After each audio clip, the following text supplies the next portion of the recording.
नमस्कार दोस्तों, स्वागत है मेरे YouTube चैनल पे। तो आज हम यूपी डीएलएड थर्ड सेमेस्टर के फर्स्ट सब्जेक्ट शैक्षिक मूल्यांकन लेकर आए हैं और इसमें हम कुछ क्वेश्चन और मेन टॉपिक्स के विषय पे चर्चा करेंगे।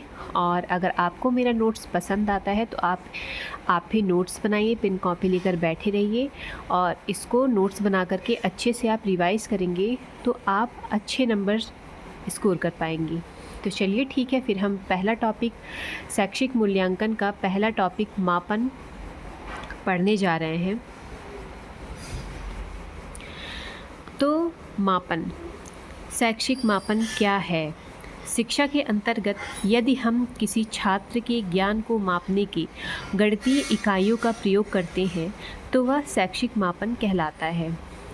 और मापन के 3 प्रकार होते हैं: निरपेक्ष मापन, सामान्यीकृत मापन, इब्सेप्टिव मापन। तो सबसे पहला हम देखेंगे निरपेक्ष मापन। निरपेक्ष मापन वह मापन होता है जिसमें परम शून्य की स्थिति विद्यमान होती है और पैमाने का प्रारंभिक बिंदु शून्य से प्रारंभ होता है। यदि इस पैमाने पर संख्या शून्य से अधिक होती है तो धनात्मक तथा शून्य से कम होती है तो ऋणात्मक मान देते हैं। इसमें भौतिक मापन आता है, जैसे लंबाई, दूरी, ऊंचाई आदि, इसलिए इसे भौतिक मापन भी कहते हैं। फिर हम दूसरा देखेंगे मानसिक या सामान्यीकृत मापन।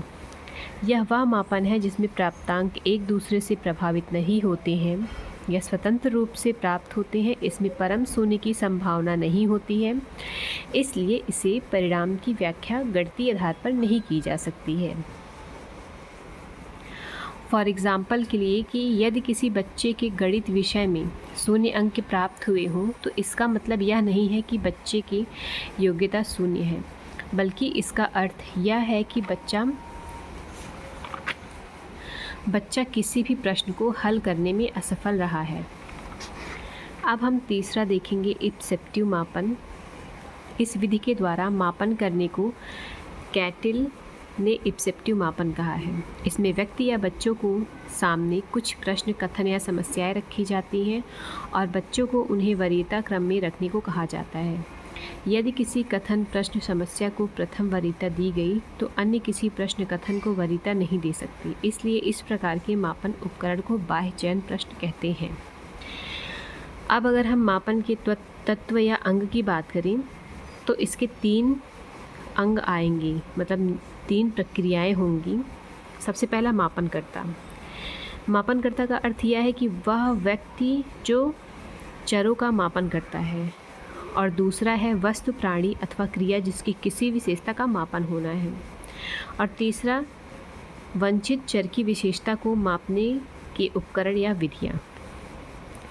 अब शैक्षिक स्तर का मापन, जो हमारी शिक्षा है उसका मापन किस स्तर पे होता है, तो उसका मापन 4 स्तर पे होता है: शाब्दिक, क्रमित, अंतराल और अनुपात। अब अगर हम देखेंगे तो रॉस के अनुसार मापन एक प्रमाणीकरण की प्रक्रिया है। स्टीवेंस के अनुसार किन्हीं निश्चित स्वीकृत नियमों के अनुसार पदार्थों को अंक या संख्या प्रदान करने की प्रक्रिया मापन है। और अगर हम जेपी गिलफोर्ड के द्वारा बात करें तो निश्चित नियमों के अनुसार वस्तु या घटनाओं को अंक प्रदान करना ही मापन है। तो इस वीडियो में हम सिर्फ मापन के विषय में ही चर्चा करेंगे और दूसरी वीडियो में मैं आपको दिखाऊंगी मूल्यांकन।